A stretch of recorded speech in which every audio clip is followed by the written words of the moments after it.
प्यारे बच्चों कैसे हो? उम्मीद आप लोग घर पर सकुशल होंगे। वैश्विक महामारी के दौर में जैसे कि आपने देखा कि अपनी जो ऑफलाइन क्लास है, हमारा घर विद्यालय की क्लास है, आउटलाइन क्लासेस भी चल रही है, लेकिन इसके अलावा भी और वर्चुअली भी हमने आप लोगों को कंटेंट देने की कोशिश कर रहे हैं। अभी यहाँ पर आपने देखा है कि एक सोलर सिस्टम के अंदर आपने देखा होगा कि जो सूर्य होता है उसके केंद्र में होता है, ठीक है ना। उसके बाद आपने देखा उसके जो ग्रह होते हैं 8, उसके अंदर जो सबसे पहला मरकरी मतलब बुध, ठीक है, ये सूर्य के सबसे नज़दीक रहता है, ठीक है। उसके बाद हम लेते हैं वीनस जो ग्रह रहता है, आपने सुना होगा सुबह का तारा, शाम का तारा। शुक्र ग्रह पर चमकीला होता है। मॉर्निंग में भी आप गर्मी के दिनों में देखना कि इधर सुबह, इधर ईस्ट पोल पे देखना इधर, तो आपको दिखेगा मॉर्निंग, और वही शाम को देखना। इसको चमकीला मतलब शाइनिंग भी रहती है, और इसको सुबह और शाम का तारा भी कहते हैं, ठीक है। सामान्य ज्ञान के हिसाब से भी बहुत अच्छी बात है। इसके लिए हम देख रहे हैं कि ये अर्थ, ठीक है ना, ये एक ऐसा ग्रह है जिस पर कि हम रहते हैं, क्योंकि यहाँ पर जो जीवन जीने की, ये जैसे कि पानी है, यहाँ पर टेम्परेचर पर्याप्त रहता है, ठीक है ना, जीवन के लिए अनुकूल है, तो यहाँ पर हम निवास करते हैं।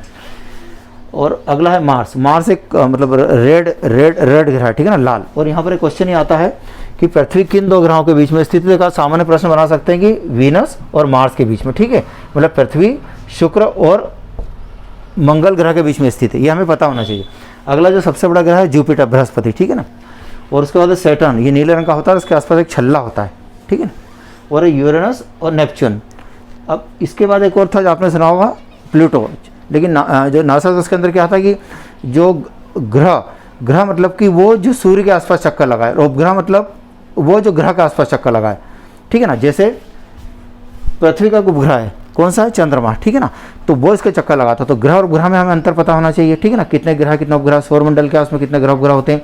तो नासा के अंदर जो ग्रह को निर्धारित करने के लिए जो मापदंड होना चाहिए, पैरामीटर, तो उसके अंदर जो अंतिम जिसको हटा दिया गया है प्लूटो, उसको इस सूची से बाहर कर दिया गया, क्योंकि जो पैरामीटर मापदंड उस पर खरा नहीं उतरा, ठीक है ना। तो अभी जो स्थिति बन रही है कि 8 ग्रह है सोलर सिस्टम के अंदर। तो ये छोटी सी बात है, छोटा सा टॉपिक, बहुत इंटरेस्टिंग है छोटे बच्चों के लिए, और वर्चुअल क्लास के माध्यम से बताने की कोशिश कर रहे हैं। आगे जाकर जब आप हायर क्लास में आगे तो आपको बहुत अच्छे से इसके बारे में आप समझ पाएंगे। उम्मीद है सिर्फ अपने क्लास में ही नहीं, बल्कि आप सामान्य ज्ञान के हिसाब से भी इस टॉपिक को लेंगे, बहुत ही रुचि का टॉपिक है ना। Thank you.